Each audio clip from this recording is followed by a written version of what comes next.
Welcome to the Crypto News. In this video, Max Keiser updates on the current volatility and losses in the crypto space due to fluctuations in Bitcoin's price. He also explains why altcoins are a Ponzi scheme meant to distract the general public from Bitcoin. For me, what I always talk about first, whenever I talk to people, is the quality of Bitcoin where it's unconfiscatable.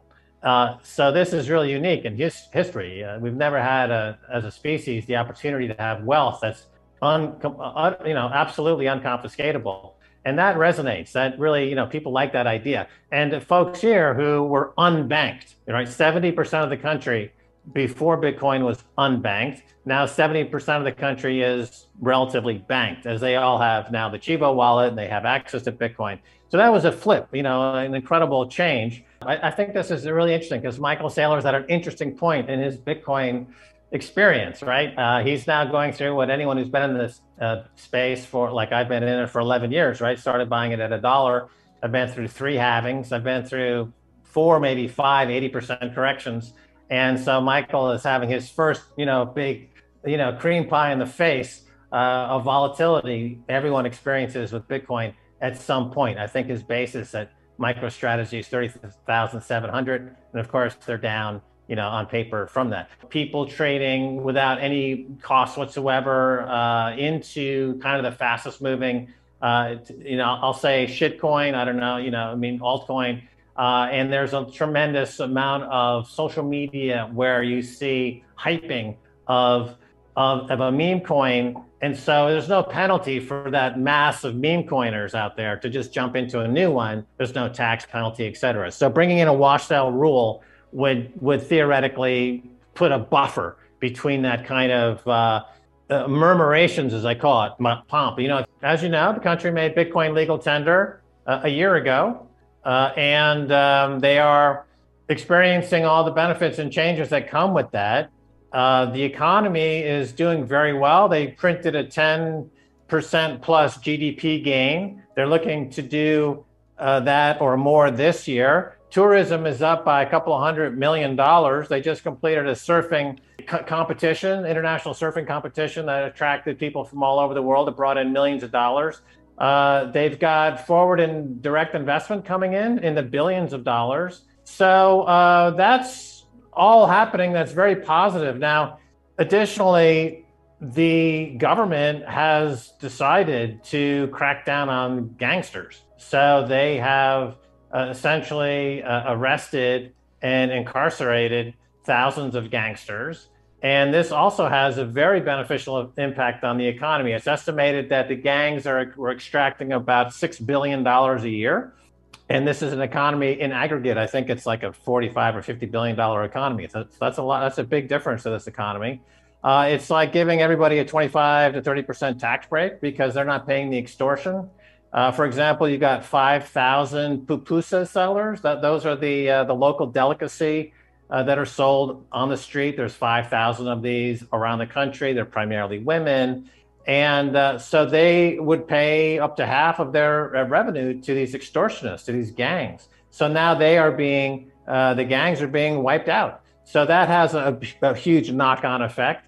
The confidence people have in the economy, you see entrepreneurialism is getting very strong. We have a venture capital fund here called Al-Jazeera Capital, which is investing in local startups. And the president here in El Salvador hosted a get-together of, I think it was 44 central bankers from around the world, mostly the global south. This took place just a couple of weeks ago. And they all came to El Salvador. They were down in El Zonte. They all got a Bitcoin wallet. They were all using their Bitcoin wallet, hyper-Bitcoinization. And then they went back to their respective countries, having been orange-pilled. So the President Bukele, is orange-pilling central bankers by the score, dozens of them coming to the country and getting orange-pilled. And then they go back to their respective countries and they carry the message. Obviously, we've got the Central African Republic, or CAR, has made Bitcoin legal tender. So that's happening in Africa. And he's orange-pilled, and the way he talks about Bitcoin is very, very strong. He's got all the very strong talking points there. So you see it spreading there. But the playbook is key. Samson Mao, who left Blockstream recently to join a company here in El Salvador that he's starting called Jan3, that's his whole business model, was Bitcoin as a service, as a sovereign solution. And now he's going to other countries in this region, specifically Guatemala, Honduras, and he is talking to higher ups and getting them to get on board with making Bitcoin legal tender. So that playbook, as you call it, is being spread to other countries, particularly in this region. And the folks are really receptive because they see the effect of the positive impact it's had here. Everything that's not Bitcoin, as I've said on your show before, would come under the heading of either relatively or absolutely centralized versus Bitcoin, which is uniquely decentralized.